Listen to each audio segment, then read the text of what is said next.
Hello, welcome to Craft and Knicnax. So today I want to show you how I do my pre-planning. But before we start, I want you to know what pre-planning is. So pre-planning is actually making a plan or planning before you it's funny, but it's actually planning before you do your actual planning, or to help you when you are planning. So how does it work? So to make it easier to digest. So quick background. Before, I don't do any weekly pages or weekly spreads. It's just my monthlies and my dailies. And then I noticed that every Monday, my Monday page or my Monday entry is so big. So much stuff written down because I want to write down everything that I want to do. Because Monday is a fresh start and I usually plan on a Monday. So I write them down knowing that not everything on my list will get done. So I figured instead of having a very huge Monday, why don't I move everything to a separate page? Like what I do at work, I used to have a rolling weeks where everything is written down, all of the tasks that I want to do. But I figured I need like a rolling task list, not assigned to a specific day, because my tasks for my personal life are very flexible. Most of them are flexible. So I don't need to slate them on specific days, but I need them to be accessible so that when I have time to do them, I can do them. So I figured, okay, let's make a weekly page, which isn't standard bullet journal, but it's what I need. So I don't need an entire spread because again, I don't need to put them on specific days. So what I did was I just have a list of things to do, and then I migrate the list onto the daily that I want, the daily page or daily entry where I want to do that specific task. But I also need space to write down any appointments that I may have for that week or any events that are going to happen on a specific day. Because let's face it, we do have that in our personal life, right? And which is why planners are designed that way. It's just that it doesn't work for me most of the time. I don't really enjoy seeing blank pages or blank spots. So this setup works for me. I just have a small table where my events are. And then I have lists of things I want to do, I want to track, I want to be reminded of. So this is how I came up with this pre-planning system or pre-planning setup. So what I want to show you right now is how I use Paper Joy's weekly Hobonichi kits for my pre-planning. So I use them because they're easy to use, and when you're a working mother, you don't have that much time to draw. Although I do draw some of my layouts and they're pretty quick to do. But I like seeing decorated pages, and using sticker kits are a quick way to add decor and color on your pages without that extra effort. So this kit, I believe, is called Reading Blues, if I'm not mistaken. I can't remember exactly. But this is how I designed it. And I actually made a mistake because this big sheet here of sticker actually should have went all the way to the corner, but I got excited that I laid down this strip. So what I did was I took the deco strip from the kit and put it here. Actually, I made a mistake in doing this because I was so excited. It should actually be like this. This is last week's, where I put this decorative box first and then the strip under it, but I got too excited and did this instead.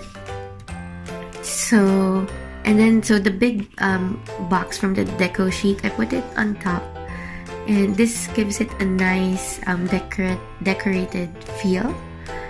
And then the box that came with the deco sheet that is blank, I put it under. I usually put quotes or something that I want to highlight for the week. And then this other strips with the sheet that came with this one is the days of the week and the to-do list. So this is how I use them in my A5. I line them up at the bottom of the page so that it's easy to line them up. They're not crooked or anything. And then I draw lines across to divide it. I mark the line on where the box starts, so it's not really at the anywhere on the dot, because it's not fit for, this kit was not designed with this notebook in mind. This is, by the way, a Midori MD A5 dot grid notebook. Okay, so I put the date strip there, and then I leave a space, and this is where I put the any events or appointments that I have.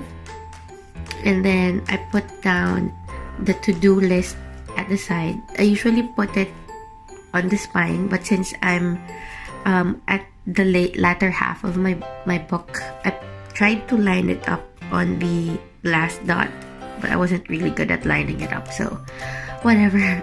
And then I used the 3 boxes, small boxes, as headers, and the 3 deco circles as decos for those. And then I stuck the stickers with the label names.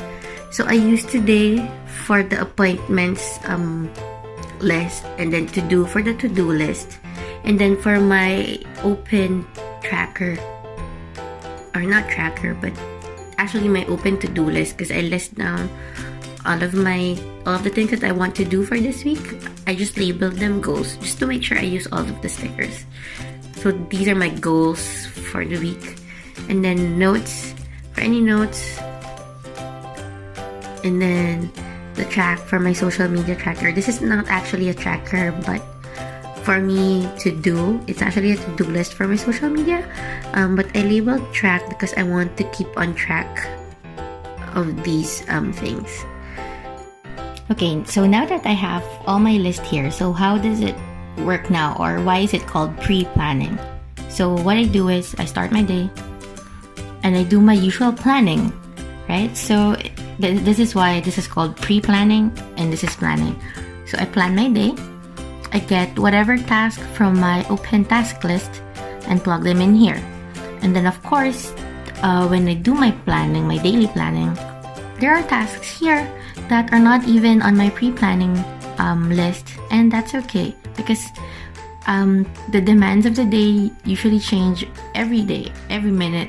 So I put down whatever needs to get done, and then I also get stuff from my planned things to do, plug them in here, and so that is my planning part. So again, the weekly page is just there as a placeholder to list down everything that I want to accomplish for the week. But since this is a personal planner, everything here isn't really a hard deadline. If it is a hard deadline, I will put them here in here, or if it's in the future, in my monthly calendar in the future log. But anything that's in here most of the time are very flexible task items. They can move around, and if there is anything that comes up that needs to get done on today, let's say today is Monday, and I suddenly remembered I need to buy this specific thing for my kids, and I need to get it. I need to have them by the time so that when I go home, they can use it. So I put them in here and make sure I get it done. So there. So I hope you found this video helpful. Let me know in the comments if you have any questions, or if you want me to feature anything specific about bullet journaling or crafting, and I'll do my best to get them to you. Thank you for watching. If you like this video, please hit like, and if you haven't already, please click subscribe. And to get notified of new videos, hit that bell button. And thank you for watching. Bye!